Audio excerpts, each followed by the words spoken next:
కొంతమంది చెప్తారండి, నాకు తినడానికి టైం లేదు అని అంటారు. తినడానికి టైం లేనప్పుడు పిల్లలు దయచేసి వద్దు.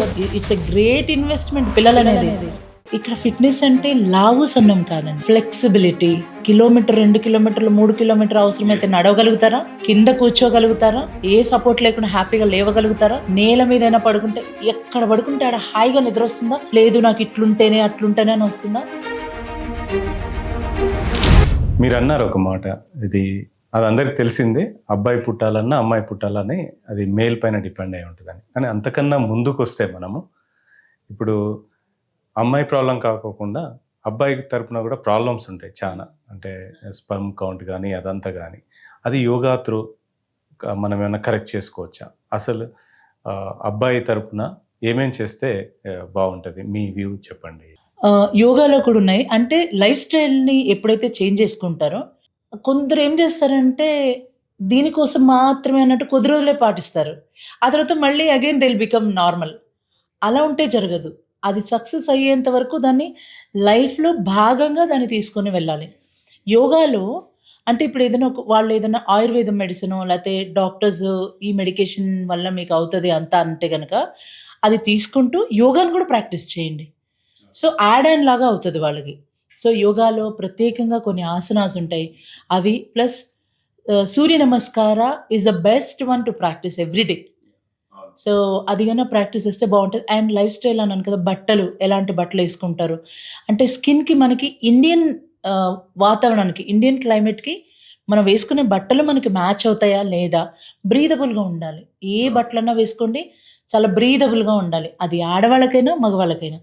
అలా వేసుకుంటే గనక శరీరంలో చాలా మార్పులొస్తాయి. అండ్ టైట్‌గా ఉన్న బట్టలు ఎప్పుడూ ఏసుకోవద్దు. It should be very loose. Skin tight వేసుకుంటారు. దానివల్ల గూడా వాళ్ళకి ఇలాంటి ఫెర్టిలిటీ ప్రాబ్లమ్స్ రావడానికి ఛాన్సెస్ ఉన్నాయి అనేది ఆల్రెడీ సైంటిఫిక్‌గా ప్రూవ్ అయింది. అందుకని కొంచెం లైఫ్ స్టైల్‌ని మార్చుకుంటురండి అని చెప్తాము. Everyday yoga and food. Food గూడా అంతే. కొంతమంది చెప్తారండి, నాకు తినడానికి టైం లేదు అని అంటారు. తినడానికి టైం లేనప్పుడు అంటే wife and husband time spend చేయడానికి టైం లేనప్పుడు పిల్లలు దయచేసి వద్దు. పిల్లలు ఎందుకనంటే జీవితం బావుండాలి. ఇట్స్ ఎ గ్రేట్ ఇన్వెస్ట్మెంట్ పిల్లలనేది. ఆళ్ళకి టైం లేదు అన్నప్పుడు పిల్లలెందుకండి? అవసరమే లేదు. అది ఏదైతే పని చేస్తున్నారో దాంతోనే ఎళ్ళిపోతే సరిపోతది. కొన్ని పాయింట్స్ చాలా స్ట్రాంగ్‌గా చెప్తున్నారు. కరెక్ట్ అండి. పిల్లలే వద్దంటున్నారు. ఎగ్జాక్ట్‌లీ. ఎందుకనంటే పిల్లలు అనేది ఇట్స్ నాట్ జస్ట్ ఊరికే భార్యాభర్త కలిసి పిల్లలు అది కాదండి. అది కాన్షియస్ ప్రెగ్నెన్సీ జరగాల అది. We need to invite the children into our life. నేను కూడా కేపీ వెల్‌నెస్ పాత్‌లో నా ఛానెల్‌లో నేను కూడా ఇదే చెప్తాను. నేను కూడా సబ్‌స్క్రైబర్ అండి.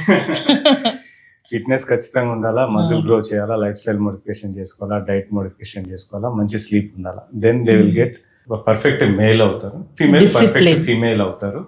దెన్ వాళ్ళ లైఫ్ హెల్తీగా లీడ్ చేయగలుగుతారు. హెల్తీ బేబీస్ వస్తారని అంటే ఇక్కడ అవును. నేను చూస్తుంటానండి. అయితే ఇక్కడ ఫిట్‌నెస్ అంటే లావు సన్నం కాదండి, ఫ్లెక్సిబిలిటీ.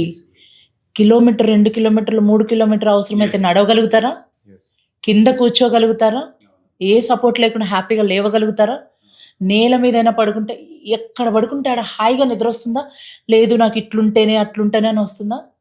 అది ఫ్లెక్సిబిలిటీ అంటే. మీరు చెప్పింది చాలా కరెక్ట్. అది ఫిట్‌నెస్ అంటే. అట్లా మార్చుకోండి అంటున్నా నేను. అలా కాకుండా కండిషన్డ్ చేసుకుంటారు కదా! అది యోగా కాదు. యోగా అంటే ఓన్లీ ఆసనాలు వేయడమే కాదు, ఇవన్నీ ఉంటాయి. లైఫ్ స్టైల్ మొత్తం. బ్రీదింగ్. మీ బ్రీదింగ్ ఫాస్ట్ అంటారు చూడండి, దమ్ముందా నీకు అని మాట్లాడుతుంటారు. దమ్ము అంటే ఏంటంటే ఒక్కసారి హాయిగా ఇట్లా బ్రీత్ తీసుకుంటే ఇక్కడి నుంచి చేతులు ఇక్కడి వరకు వచ్చే వరకు ఇన్‌హేలేషన్ ఒకటేసారి ఇన్‌హేలేషన్ జరగాలి. ఒకటేసారి ఎక్స్‌హలేషన్. ఇన్‌హేల్ చేస్తున్నప్పుడు ఏం సౌండ్ ఉండదు.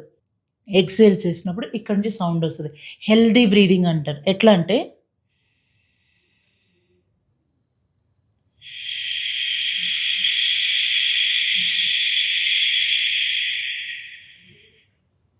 ఇది. ఓకే.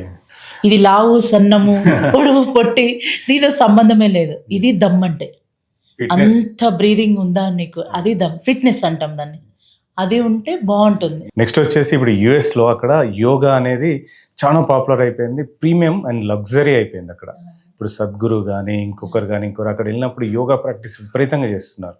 అదే ఇండియాలో యోగా పుట్టినిల్లు అయ్యుండి ఇక్కడ నెగ్లెక్ట్ చేస్తున్నారా? పొరుగింటి పుల్లకూర ఎప్పుడైనా రుచేయండి.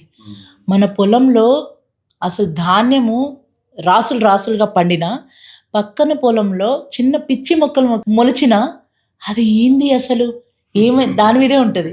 అక్కడ వాళ్ళు బాగా రీసెర్చ్ చేస్తున్నారు దాన్ని. మనకి నెగ్లిజెన్స్ ఎక్కువైపోయింది. కానీ నిజానికి యోగా అనేది ఇక్కడ పుట్టినా ప్రతి ఒక్కరి ఇంట్లో యోగా అంటే యోగా అనేది మనకి ఒక భాగం గాదు. లైఫే అట్లా యోగాగా ఉంది. మన మార్నింగ్ నుంచి అందరూ చూడండి చాలామంది ఇప్పుడు సిటీలో తక్కువ గానీ, ఊర్లోకెళ్తే పక్షులు ఎప్పుడు లేస్తున్నాయో వాళ్ళు గూడా ఆ టైంకి లేస్తారు. వాళ్ళ ఇంట్లో ఉన్న పశు సంపద ఇయి గూడా ఆ టైంకి లేస్తారు గదా! వీళ్ళు గూడా ఆ టైంకి లేస్తారు. ఆ టైంకి పడుకుంటారు. మన దగ్గర ఎక్కడుందండి లైఫ్ స్టైల్‌లో ఎన్ని మార్పులొచ్చాయి. రాత్రి మిడ్‌నైట్ బిర్యానీస్ అని తింటున్నారు. మన శరీరం ఏం గావాలి? 4 AM బిర్యానీ. 4 AM బిర్యానీ. 4 AMకి నీ శ్వాసలో ఒక మార్పొస్తూ ఉంటది. ప్రకృతిలో అలైన్‌మెంట్ అవుతుంటది. ఆ టైంలో నువ్వు బిర్యానీ పెడితే ఇంక ఏ టైంకి పడుకుంటావు? అది ఎప్పుడు డైజెషన్ అవ్వాలి? మన బాడీలో అలా లేవు. మన తీరే డిఫరెంట్‌గా ఉంది. మన సిస్టమ్ బాడీ డైజెస్టివ్ సిస్టమ్ గాని ఇవన్నీ ఎప్పుడు పడితే అప్పుడు తింటే డైజెషన్ లేదు. ఆడ బిర్యానీ తిను, పక్కన స్కానింగ్‌కెళ్ళు, పక్కన అడ్మిట్ అవ్వు. వరుసగా అట్లనే ఉన్నాయి చాలా వరకు గూడా. డైజెషన్ ప్రాబ్లమ్, ఆ తిన్నదేమో సరిగా బయటికి రాదు, మోషన్ సరిగా అవ్వదు, దానికో టాబ్లెట్ ఏసుకోవాలి, దానికి ఇంకేదో చేయాలి.